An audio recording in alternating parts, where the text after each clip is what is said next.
Anita Cresco?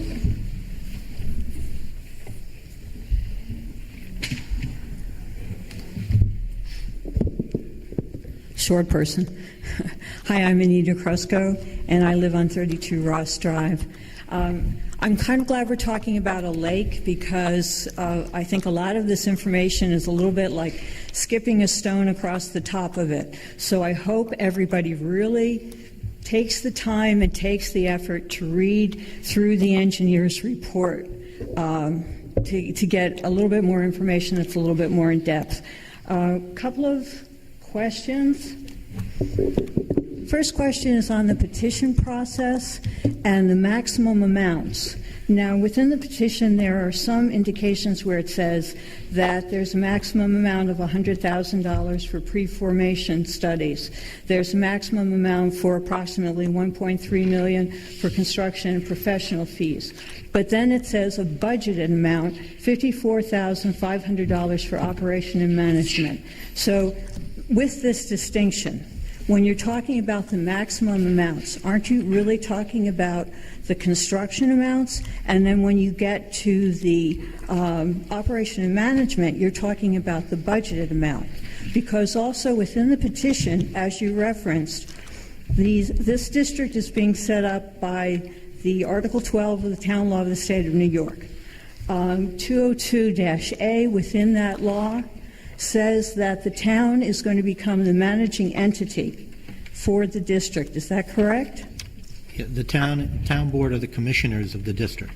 Okay, so they're going to be the managing entity, and it also says that they are responsible once a year to prepare a budget? Correct.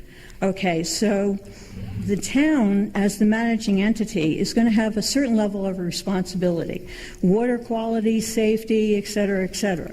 There's going to be things that they need to do to satisfy those requirements. And they're going to be able to manipulate that budget to be able to satisfy those requirements, correct?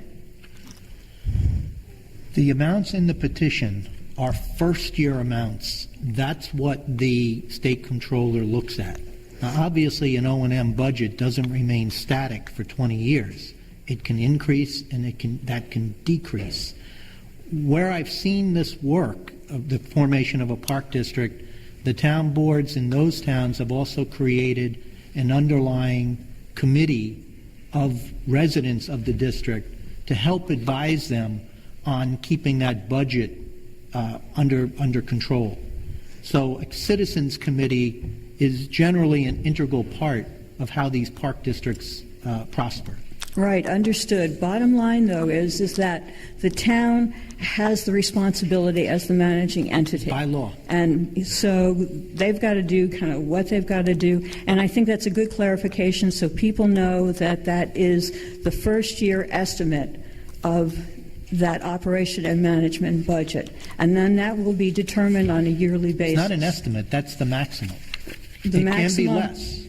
The maximum for that first year. Correct. And then, for example, if a toilet fails or something like that, or, there's some type of, something that's going to up the budget for the next year, then the town as the managing entity will build that into the budget that they submit on that yearly basis.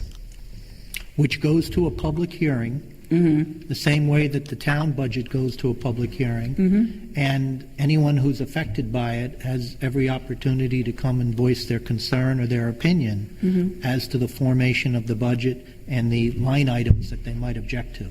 Okay, I appreciate the clarification.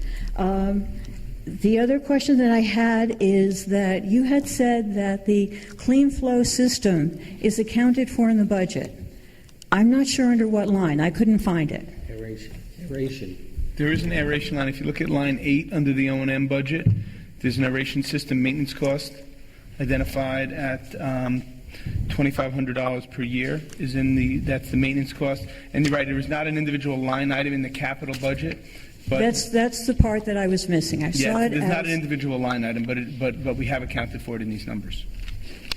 Where have you accounted for it in here? Well, there's site furnishing structures and amenities for $270,000. Yeah, but when you look at the amenities, when you go further back in terms of what's included in amenities, that's talking about things like the clubhouse, the, bathrooms, locker rooms, kitchen, concession stand, fishing pier, wooden bridge, minor beach components. So that's what's listed under furnishing structures and amenities. So I just didn't see anything for the Clean-Flo system. We didn't reference a specific line item, but I can tell you in speaking with the manufacturer that the money is in the budget, in this budget that we're talking. And as Roland has mentioned, we're bound by this budget when we move forward. The other thing that I have a question about on the budget, when you're listing all the individual parts, and you've got an allocation for the lifeguard, the person cleaning up the place, et cetera, et cetera. I don't see any allocation here, any estimate, and it may be because, again, this is the first year. I don't see any estimate that reimburses the town for acting as the management body, because, again, under that 202A, it's my understanding that the town needs to be compensated. No.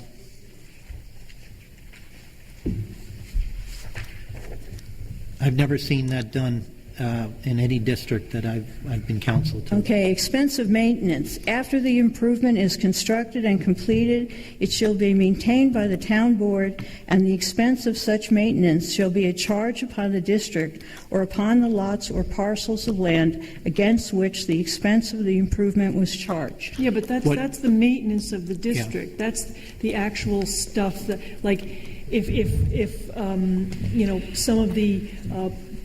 some of the parks used, if we mowed the lawn with, right, with our regular parks people, there would be, they would figure out once a week, 2 hours, they would allocate it that way. That's not, but that's. But I mean, you're paying the town employee, correct? The town employee is mowing the grass. That's correct. Right. But that's okay. What's So in your maintenance budget. Right. You're not paying the town board for management of the, that's part of our responsibility. Nobody gets paid separately or, for Richard's the only one who wants to administering the get more management money. of the town. There's no management. My time doesn't, like my time here tonight wouldn't be allocated to district matters. I get paid under the, general fund of the town, and whether I'm, involved in the water district or whether I'm involved in the park district or whatever else it is, my time does not get allocated to that. Okay, but if anybody within, other than the town board, does something in support of this district, the town board may apportion against and charge to the expense of maintaining any improvement an allowance for any service rendered by any town officer or employee when such services have been necessary and occasioned by reason of the maintenance of an improvement, or by the town board may separately compensate. That's exactly what we're talking about in terms of maintenance and operation. So that is for in the budget. That will be built into the budget then, it's already built into the budget. And that will be built into the budget that's submitted on a yearly basis. It's already built into the budget. Okay.